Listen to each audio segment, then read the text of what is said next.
할렐루야. 자, 오늘 말씀의 제목 기다리시는 하나님. 네, 누가복음 15장에는 세 종류의 잃었던 것을 다시 되찾는 비유가 나타나 있습니다. 자, 잃어버린 당신의 자녀를 찾으시는 구원의 은혜와 사랑을 강조하는 그런 주제가 오늘 1절부터 마지막 절까지 있죠. 어제 우리가 묵상했던 잃은 양 비유와 잃은 드라크마 비유.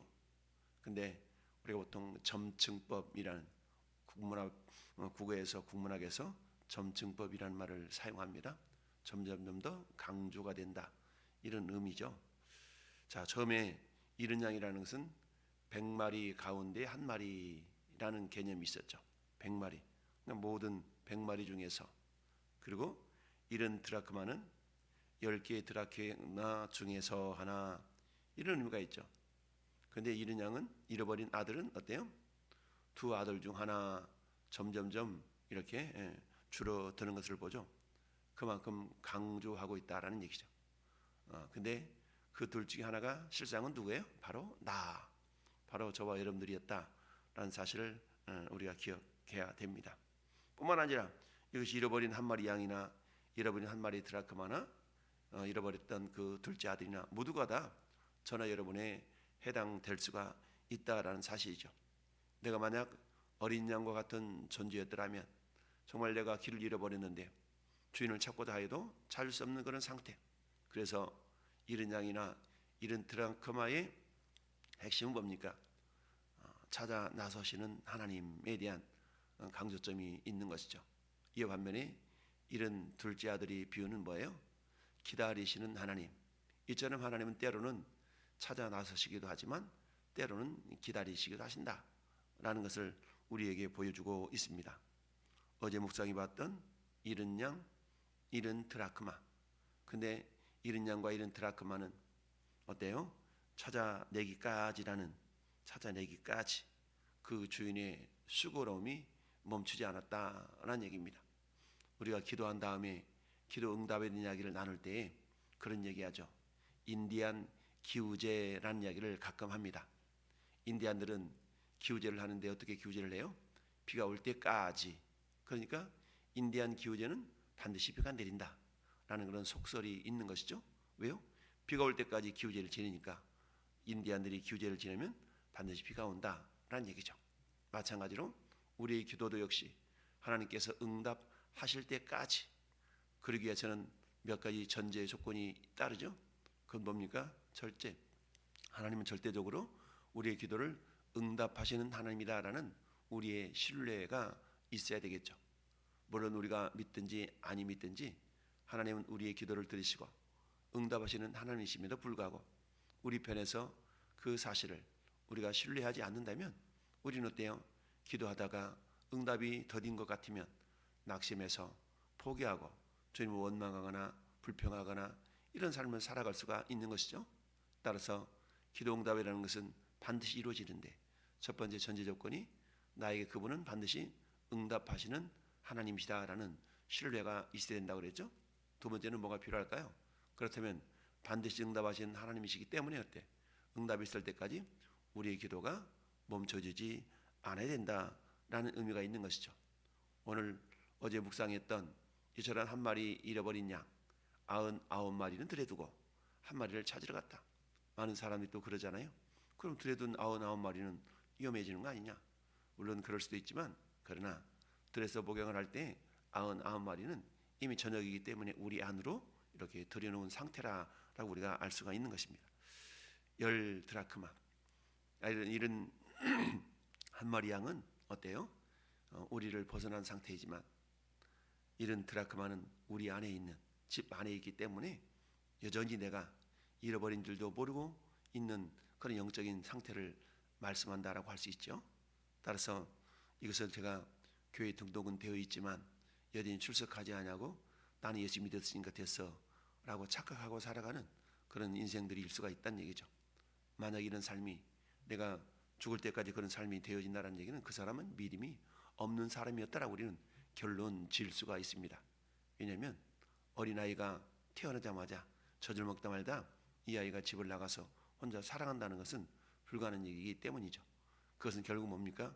아예 그 아이는 내 아들이 아니었다 라고 말할 수가 있다는 얘기입니다. 따라서 열매로 그들을 알리라. 나더러 주여 주여 하는 자마다 다 하나님의 나라 천국에 들어가는 것이 아니라 오직 하나님의 뜻대로 행하는 자라야 들어간다라는 얘기입니다. 이처럼 복음이라는 것은 이중적인 의미가 있을 수가 있는 것이죠. 믿으면 모두가 구원받습니다. 맞습니다. 그러나 그 믿음이 진짜인지 가짜인지는 열매로 알 수가 있다는 얘기죠.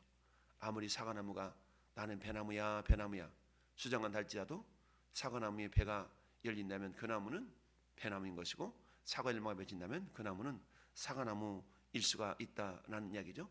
매일매일의 삶 속에서 나는 하나님의 자녀요 구원받은 백성의 첫 번째 특징은 뭡니까? 하나님을 가까이 한다는 얘기입니다. 하나님을 가까이 한다는 가장 기본이 뭡니까? 예배죠. 예배라는 것은 두 가지 의미가 있어요. 첫 번째는 이처럼 규정한 모여서 하는 드리는 그런 예배죠. 이것을 위해서 우리가 뭐가 필요합니까? 예배당이 필요한 겁니다. 두 번째는 삶으로 드려지는 예배입니다. 예배당에서 하나님을 전심으로 예배하고 말씀 받고 훈련 받고 그런 다음에 어때요? 삶의 현장으로 흩어져서 그 살아있는 삶의 예배를 드리는 것이죠. 이 두 가지 가운데 하나가 무너진다면 이것은 온전한 믿음이 될 수가 없다라는 얘기죠. 이 두 가지가 다 중요하다는 사실입니다. 물론 어릴 때에야 이 사람이 어떤 믿음인가 알 수 없지만 그러나 세월이 지났음에도 불구하고 마치 부모가 내 자녀가 태어나서 2살, 3살 되었음에도 불구하고 말이 어눌하고 걷기를 못하고 이런다고는 이 아이는 뭔가 문제가 있는 아이라고 우리가 확인을 하는 것 아니겠습니까? 우리의 신앙도 그럴 수가 있습니다. 하나님은 찾아내기까지 우리를 찾아 나서신다는 얘기죠. 그런데 여러분 찾아내기까지 이 찾아내기까지 기간이라는 것은 어때요? 영원하지 않다는 얘기입니다. 찾아내기까지라는 것은 우리의 일생 동안에 라고 말할 수가 있죠. 어떤 사람은 그렇게 얘기합니다. 야, 다 먹고 놀고 즐기다가 죽기 하루 전에 예수 믿으면 되는 거 아니냐? 물론 그럴 수도 있겠죠.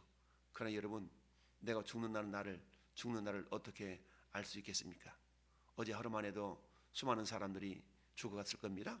근데 죽음이라는 것이 내가 죽어야지 해서 그날에 죽는 사람들은 거의 없습니다.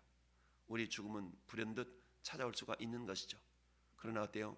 죽음으로 끝나는 것이 아니라 죽음에는 심판이 있다라고 성경은 분명히 말씀하고 있습니다. 우리가 살아생전 하나님과 어떤 관계를 가졌으며 어떤 친밀함을 가졌느냐에 따라서 우리 죽음의 삶이 결정이 된다라고 성경은 말씀하고 있죠.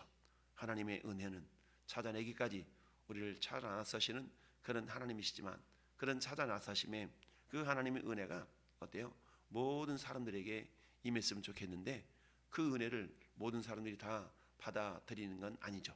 그 은혜를 받아들이는 자에게만 하나님의 자녀가 되는 권세가 주어진다는 사실입니다. 뿐만 아니라 두 번째는 뭡니까? 이처럼 이 아들의 비유. 이 아들은 어떤 아들이었습니까?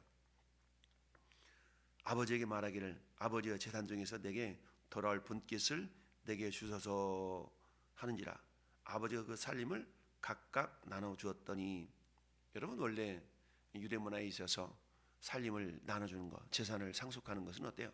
아버지가 이제 생을 다하고 마감할 즈음에 유산을 상속하는 것이 일반적이죠. 그런데 지금 아들은 어때요? 아버지가 펄펄하게 살아 있음에도 불구하고 자기에게 돌아올 분깃을 달라는 얘기입니다. 아버지가 생명을 거의 다하여서 이 자식들에게 유산을 상속할 때는 장남에게는 3분의 2의 재산을 상속받고 둘째에게는 3분의 1을 상속받는 그런 어떤 관례가 있었습니다. 그런데 만약에 살아 있음에도 불구하고 유산을 상속할 경우에는 그것보다 훨씬 더 적은 유산이 돌아갈 수밖에 없는 것이 유대인들에게 있어서 관례인데요. 그런데 아버지가 살아 있음에도 불구하고 내 거 내놓으라 라고 주장하고 있는 것은 굉장한 불효막심한 행위가 아닐 수가 있다라는 얘기입니다.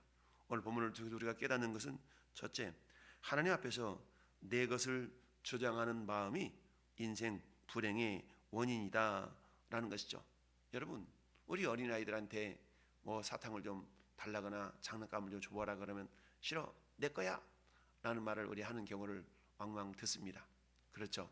우리는 믿음이 어릴 때는 모든 것이 내 것인 줄 알았는데 믿음이 자라면서 보니까 이것은 내 것이 아니라 하나님께서 나에게 맡겨준 것이구나 라는 것을 깨닫게 됩니다. 그래서 어때요? 신앙의 중심축이 자기 나라는 신앙의 중심축이 이제 주님이라는 신앙 중심축으로 패러다임 시프트 이렇게 인식이 옮겨지게 됩니다. 따라서 어린아이 신앙은 어때요? 자기중심적이죠. 나에게 뭔가 유익이 있으면, 나에가 뭔가 얻을 만한 건덕지가 있으면 뭔가 열심을 내다가 이제 나에게 유익할 그런 건덕지가 사라지게 되면 나몰라라 하는 경우가 많이 있습니다. 이건 어린아이 신앙이죠. 근데 여러분, 어린아이 신앙이라는 것도 한계가 있습니다. 무작정 예수 믿은 지 1년 지나 2년 지나 3년 지나 4년 지나 세월이 지남에도 불구하고 여전히 그런 삶을 살고 있다면 이 사람은 생명이 있는가 없는가를 돌아볼 수 있어야 된다는 얘기죠. 저희 여러분들의 신앙이 자기중심적인 신앙입니까? 아니면 주와 복음을 위한 그런 마음의 중심으로 옮겨져 있습니까? 우리의 신앙이 여전히 내가, 내 거야, 내 중심 이렇게 하고 있다면 우리는 마귀의 자녀일 가능성이 많다. 왜요? 마귀 사탄이 그렇게 존재한 것 아니겠습니까? 내가 내 보좌를 하늘의 무별 위에 내 생각, 내 보좌를 세우리라 라고 했다가 이 땅에 내어 쫓겨서 사탄 마귀가 된 존재가 천사장 아니겠습니까?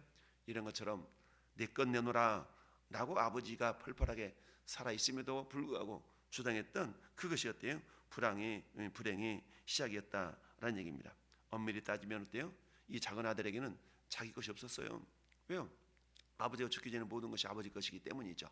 그럼에도 불구하고 내 것을 내놓으라는 그런 어떤 떼쓰는 그 아들의 모습을 보면서 아버지가 어떻게 했겠어요? 그냥 나눠 죽겠죠. 그러니까 그것을 가지고 가서 어땠어요? 허랑방탕하여 그 재산을 낭비했다, 허비했다 라는 얘기죠. 여러분, 우리가 낭비라는 것과 소비, 허비라는 말이 있을 수가 있죠. 우리는 소비 생활을 할 수밖에 없습니다. 근데 소비를 하되 낭비를 해서는 안 되겠죠. 근데 여기서 보니까 낭비했다라는 얘기는 필요 이상의 것을 어때요? 소비하고 있는 것을 낭비다라고 말할 수 있겠죠. 그래서 어때? 먼 날에 가서 거기서 허랑방탕하여 그 재산을 낭비하더니 그러다 보니까 어때요? 금세 그게 다 떨어져 버리고 말았습니다. 그래서 비로소 궁핍한지라. 자, 자기가 가지고 있는 재산을 쓸 때는 어때요? 언젠가는 궁핍해지겠지라는 생각을 가졌더라면 대비했을 터인데 그런 삶을 살지 않았다라고 14절을 통해 우리는 알 수가 있습니다. 그러다 보니까 어때요? 이제 아버지로부터 받아냈던 유산이 다 하니까 이제는 먹고 살아야 되니까 나머지 머슴살이 하고 있는 겁니다. 근데 머슴살이가 한 일이 뭐예요? 돼지치는 일이었죠. 그 당시에 돼지치는 그 일 자체는 굉장히 천박한 일로 여겨진 일입니다. 그러니까 이 돼지치를 하는데, 돼지를 치는데 돼지가 먹는 쥐엄 열매로 배를 채우고자 하되 주는 자가 없는지라. 돼지가 먹는 쥐엄 열매, 쥐엄 열매라는 것은 그야말로 그 안에 열매가 있긴 한데 주로 사람이 먹기에는 좀 바르지 않는, 좀 좋지 않는 그런 열매였음에도 불구하고 그것으로 배를 채우고자 하지만 주는 이가 없었더라 라는 얘기입니다. 우리 예전에 이삭줍기라는 말이 있었습니다. 이삭줍기, 정말 곡식이 많이 나지 않는 때 이삭줍기.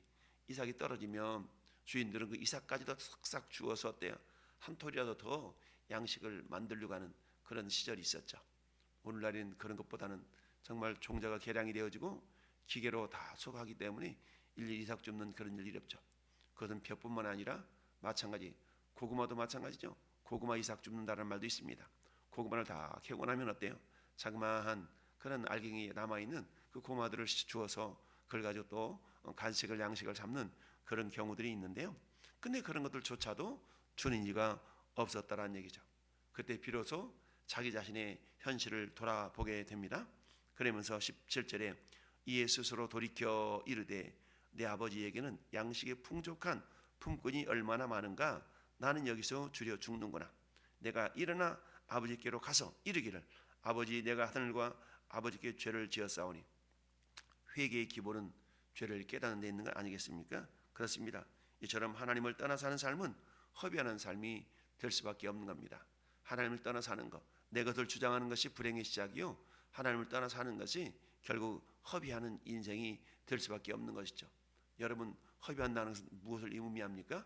결국 하나님을 위하여 쌓은 것이었기 때문에 하나님께로부터 칭찬과 영광, 즉 이것을 올려드릴 수가 없는 것이죠.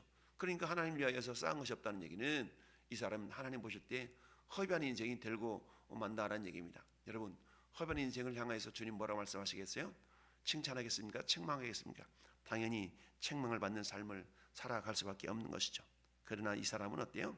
야, 내가 정말 아버지 하나님께 내가 죄를 지었구나 라고 지금 생각하죠. 이걸 뭡니까? 후회라고 말합니다. 후회에서 한 단계 더 나가서 삶을 돌이키는 것을 회개라고 말하죠.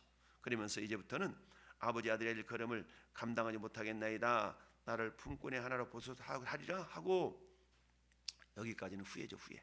근데 20절에 이에 일어나, 이게 회개입니다. 여러분, 회개라는 것은 우리 인격을 전체를 동원하는 겁니다.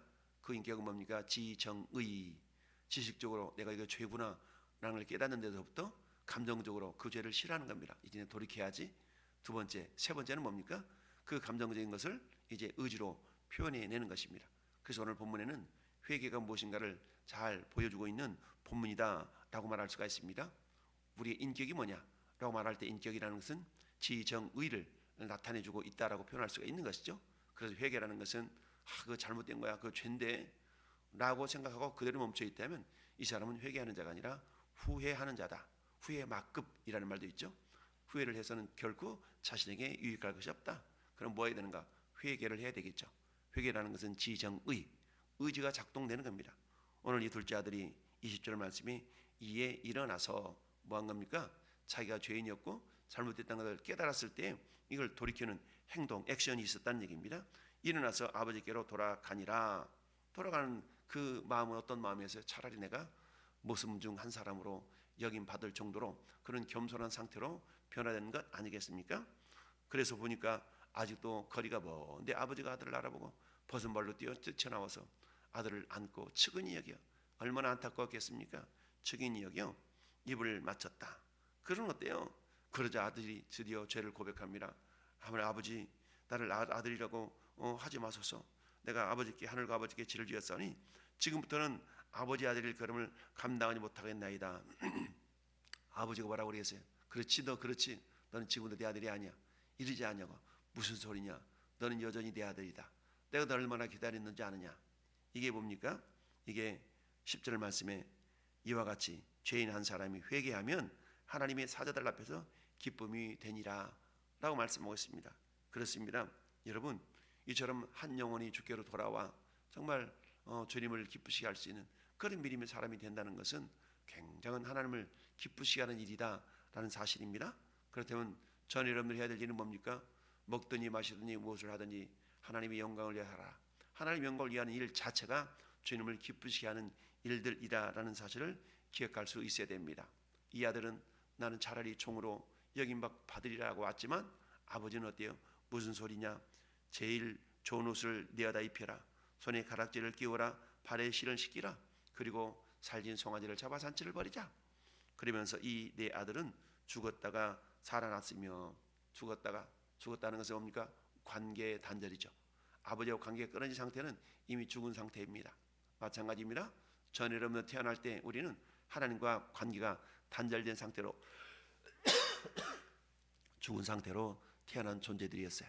그런 우리 주님은 우리를 사랑하셔서 그 누군가에 의해서 계속적으로 우리를 콜했던 것이죠. 우리를 부르셨고 찾으셨던 겁니다. 마치 우리는 잃어버린 100마리 중에 한 마리 어린 양처럼 우리 잃어버린 바 되었던 자들, 그러나 때요 주변의 많은 상황들을 바라보면서 자기 자신이 죄인인 걸 깨닫고 주님께로 돌아온 사람들도 있었죠. 그러나 이건 저절로 되어지는 것이 아니라 우리 하나님의 끊임없는 찾아 나서심, 끊임없는 복음 전파, 이걸 통하여 그게 깨달아지게 되었다는 사실입니다. 그렇습니다. 오늘 한 날도 하나님은 전 여러분을 통하여서 우리 주님의 기쁨이 되기를 원하십니다. 오늘 한 영혼이 주께로 돌아와 주님의 기쁨을 안겨드리기를 원하십니다. 이처럼 기다리시는 하나님 앞에 우리가 어떻게 주님의 그 기다리심에 주님을 기쁘시게 할 수 있는 삶을 살아갈 수가 있을까요? 우리가 주섬대사, 주고 섬기고 대접하고 사랑해서 한 영혼이 주께로 돌아오기까지 정말 그들이 지금 당장은 아니랄지라도 하나님께 나와, 그래 내가 예수를 진정 믿었어야 되는데, 이런 어떤 회개함이 정말 그들 가운데 나타나서 함께 하나님 나라를 이루어가는 그런 우리 모든 성도가 될 수 있기를 예수님의 이름으로 축원합니다.